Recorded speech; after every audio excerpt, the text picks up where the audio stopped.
Ano ba yung pag-iipon namin sa inyo? Ako ho ang impacta ng overload. Siya. Impacta ng overload, ha? Walang pinaggalingan. Biglang dumating. Nakalive ba yan? Ano ba? Siya palang impacta. Ikilala na natin ang impacta ng Diwata Paris Overload.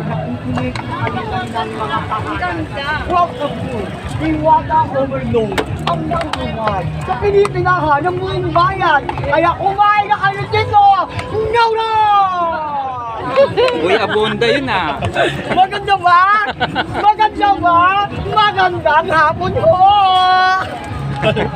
Baka naman mag-trending yan, ha? Ang impacta daw ng Ako ang impacta ng overload!